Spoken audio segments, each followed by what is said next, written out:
Arcadian Vanguard presents the Wrestling News in your daily wrestling newscast for Thursday, May 22nd, 2025. Good morning, I'm Mike Sempervive. We begin today with AEW Dynamite broadcast live last night on TBS and Max from the Rio Rancho Event Center in Albuquerque, New Mexico. The show ended with a backstage fight pitting the Death Riders and the Young Bucks against Powerhouse Hobbs, Samoa Joe, Swerve Strickland, and Kenny Omega. Samoa Joe,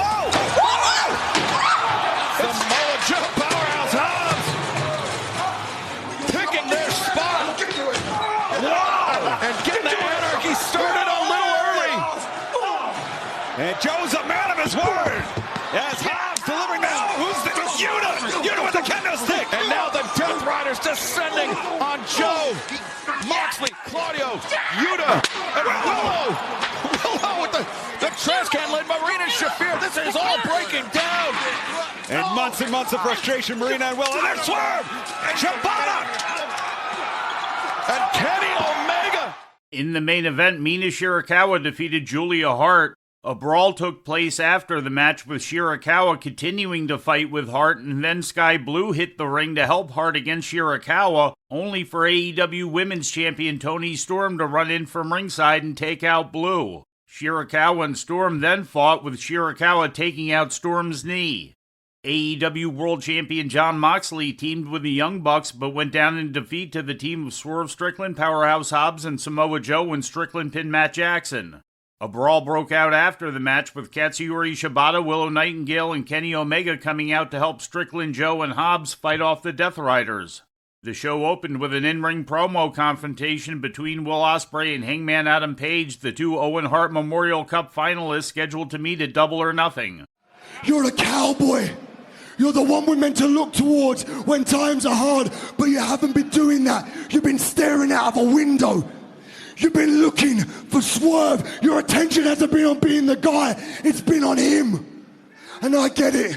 When someone crosses that threshold from business to personal, you want to handle this. And I get it. We can give you a month, 2 months, 3 months, but an entire year's changed you.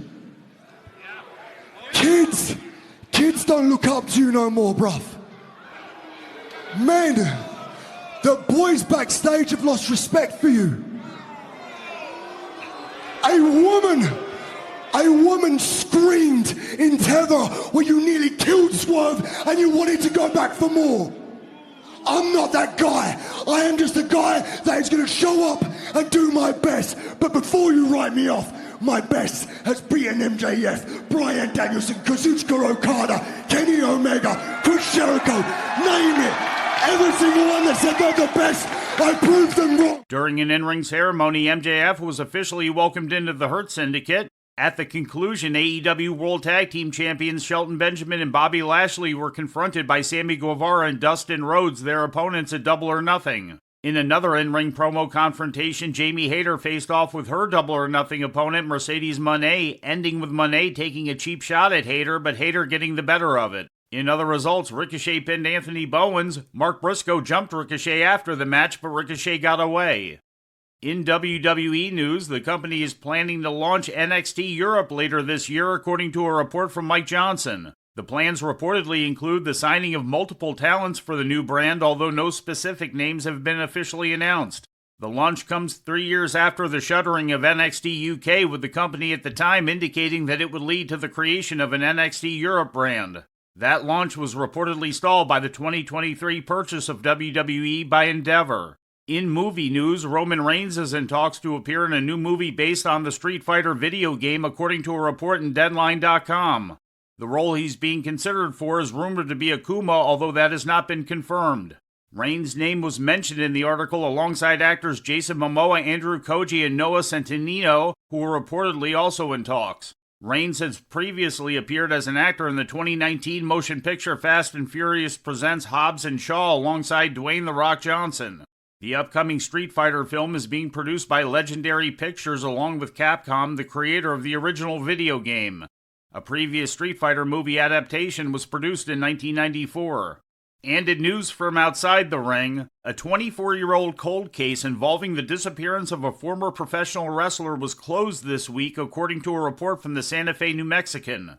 Using DNA testing, human remains discovered in Santa Fe National Forest in 2001 have been identified as belonging to Keeble Wofford Sr., a former pro wrestler and actor who disappeared in September of 1992 while traveling from Pueblo, Colorado to Albuquerque, New Mexico for a business meeting. The DNA match was made by forensic genealogy company Othram after using the remains to establish a DNA profile in 2021 and then comparing it this year to DNA provided by Wofford's daughter. Wofford's death certificate was then issued to his daughter along with the cremated remains. The Oklahoma-born Wofford was a journeyman pro wrestler in the 1950s, 60s, and 70s under several names, including Prince Chemo, Billy Red Eagle, Black Hawk, Johnny Kealoha, and Rama Raja, using a variety of gimmicks ranging from Hawaiian to Native American to Indian. He began his career wrestling on the New Mexico, Arizona, and West Texas circuits in the early 1950s.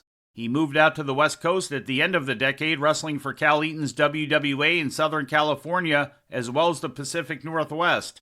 While there, he took on some minor roles in Hollywood under the screen name Kimo Mahi, including the motion picture Twilight for the Gods with Rock Hudson and Sid Cerise, as well as some television guest spots on shows like Sea Hunt with Lloyd Bridges. Wofford wrapped up his wrestling career in 1979 working in the Amarillo-Lubbock territory, then owned by Blackjack Mulligan and Dick Murdoch.